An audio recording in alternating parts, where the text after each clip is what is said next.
Ladies and gentlemen, boys and girls, worshippers of all ages, welcome to YouTube. My name is SeaRaptor, and it's time to bring you a first look at Tier 9 Premium Pan-European Destroyer, Friesland. Now, I say Pan-European, Raptor, what are you talking about? There is no such thing. Well, there isn't yet, but there is coming. Like, there will be. This ship right now is available to us. We can show you her on the public test server here, 8.5, but of course, we can't actually take her out into game. Right now, and they told us this was going to happen, she's being tested with the Polish flag instead of the Pan-European flag that they've already announced she will be released under. Friesland is of a class of destroyers built by the Royal Netherlands Navy in the 1950s.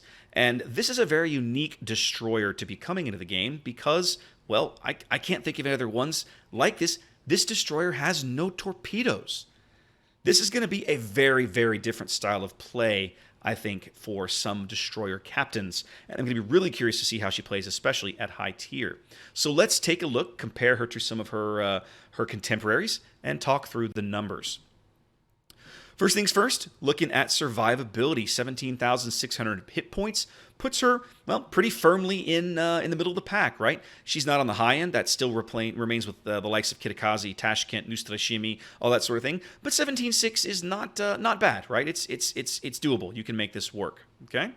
Concealment-wise, well, here she definitely is kind of on the high end. 7.9 here is the base detection. By the time you fully rig her for stealth, this is going to come down to a little over 6.43 kilometers is the exact number. There are destroyers in this tier spread that are worse detection-wise. French Mogador, for example. Of course, Udloy, Tashkent. But those three are about it. Like, literally everybody else is going to outspot her.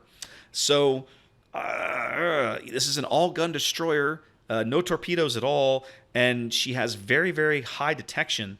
All right, well, does she make up for this in speed? Well, let's have a look. 36 knots? Not really, right? Again, she's kind of middle of the pack here. 36 is actually only just a touch above some of the low end. The low end in this bracket is 35 and a half. That belongs to Yugamo.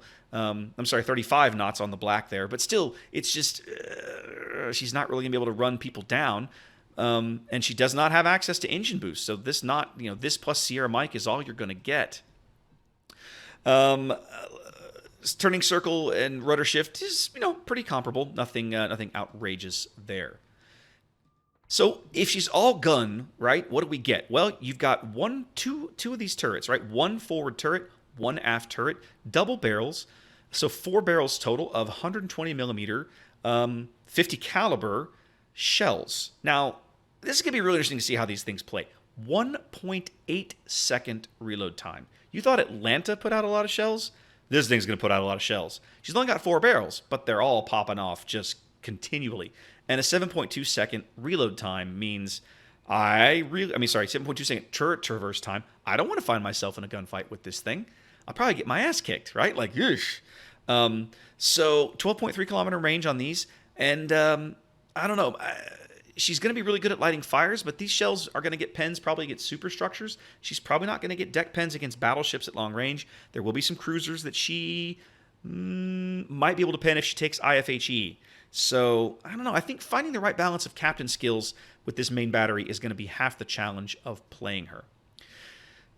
AA defense. Now, here's where she really shines. Like, this ship has a brutally punishing AA defense.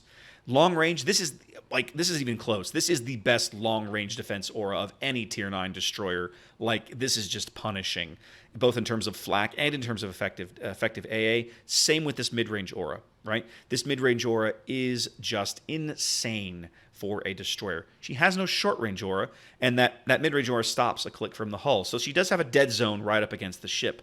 But outside of that, this thing's going to murderize planes pretty good, right? She's got these must be some kind of auto-firing Bofors, right? Because she's got 6 single barrels, but that's a lot of AA DPS to get out of those 6 barrels. So okay, and then we look at upgrades. I'm sorry, consumables, right? So we got smoke, as you would expect.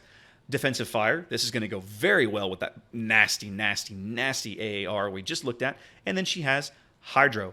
Now this is 5 kilometer hydro, so this is better than British hydro. Not quite as good as German hydro. all told, when you look at this ship as a complete package, this destroyer looks like a pure blood destroyer built for screening friendly units.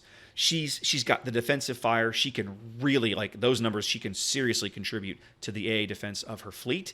Those guns are going to be a deterrent to destroyers that want to try and push closer. And the Hydro allows her to screen larger units, battleships, supercruisers, whatever, from incoming torpedoes launched by the destroyers that are smart enough to evade her and that she can't hunt down. So, yeah, like this is going to be a very interesting ship to kind of wrap your brain around her play style. She's not going to be, I don't believe she's going to be kind of the forward aggressive destroyer that we're used to seeing, move up, take caps, at least not right away, with torpedoes in the water, because she doesn't have torpedoes. And playing that Hydro, utilizing that Hydro and that smoke effectively, I feel like is going to be very key to maximizing your time in this ship. All right, guys. Well, that's a good look at Friesland. I'm really curious to try this ship. I can't wait for this ship to come to live so we can test her out. In the meantime, I got a few more of these going up on the channel today. Hope you'll stick around. Be safe out there, and I'll catch you next time.